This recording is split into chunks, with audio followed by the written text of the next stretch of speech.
When I think of the word beauty, I think of many things. First of all, the architecture of my city. I think that is very beautiful. It is a privilege to live in a city that is so beautiful.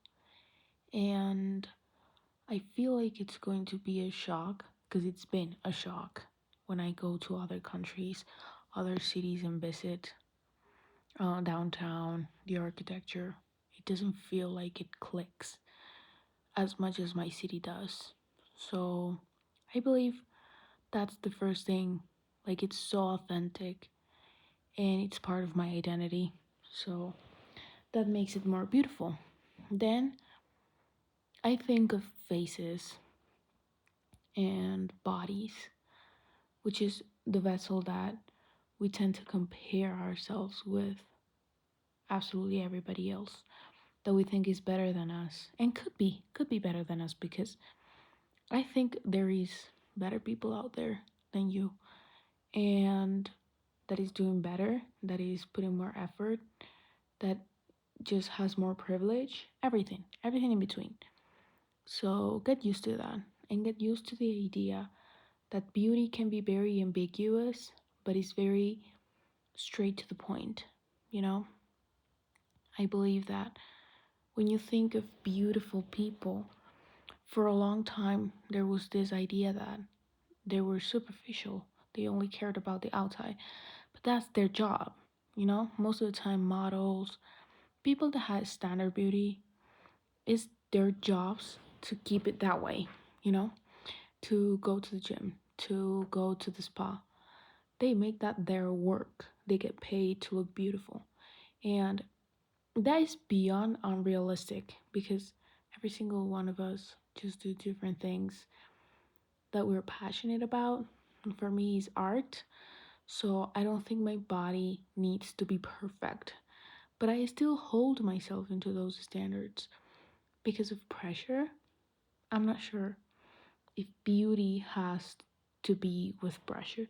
I think things are beautiful because they look effortless and it just comes and goes.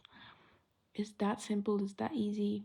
So there's this struggle between the beauty that you put out there in the world and the beauty that you were conceived with.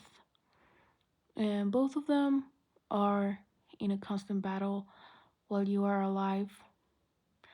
But at the same time, there's people that just don't think of beauty as something so necessary, you know? And that is also an interesting thing to think about. People don't actually understand some concepts the way that you do because you put your whole life, your context, the way that you think in it.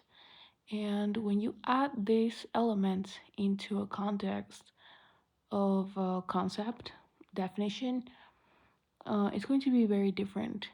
And that's the importance of context. That is what makes it meaningful.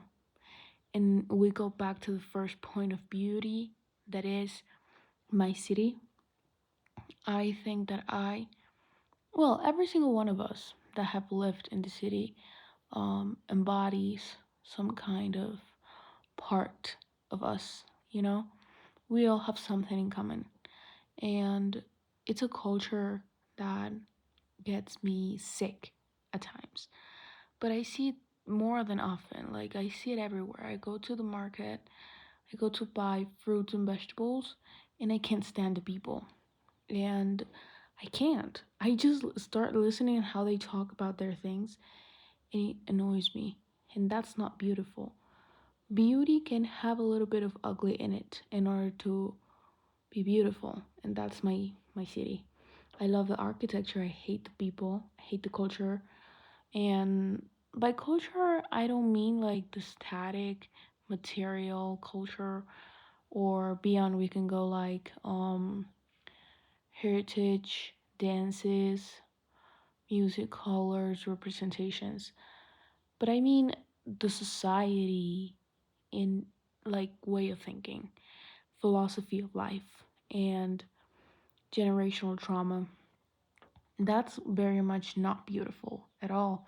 And I think that's spread worldwide. Like, if you meet someone that has trauma or that makes you feel a little bit like unwell when you hang out with them, you're eventually going to get away from them.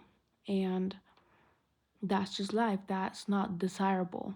So I think that's the way that I see life, through a lens of beauty, how beautiful something is, because beauty goes beyond from looks, as I just told you.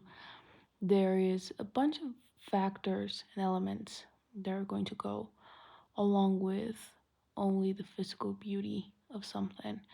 And at the same time, if you think hard enough, this is going to be a topic that is never going to end. It's like a paradox, because then what is actually beautiful? Because everything has a bad side.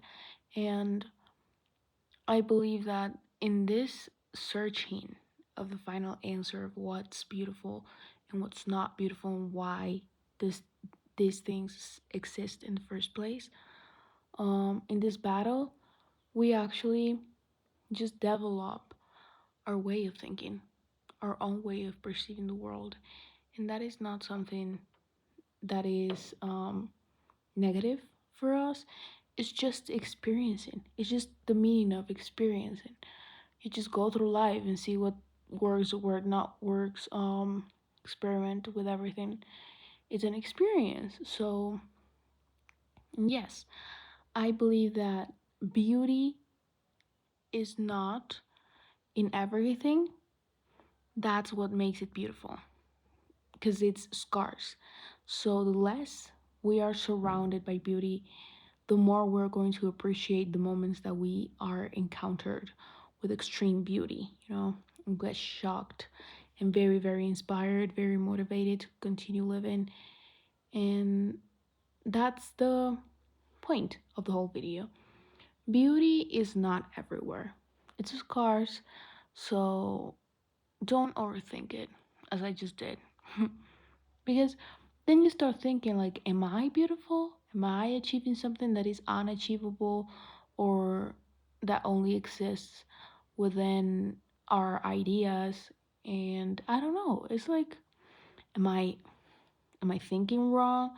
Do I think there's something wrong with me because I'm not perfect 100%, but at the same time nothing is 100% perfect. So you still hold beauty, but there's bad sides also. And that makes your beauty pop more, because you can contrast that, give it a little bit of a spiciness. Yeah, that's all that I had to share today. Bye.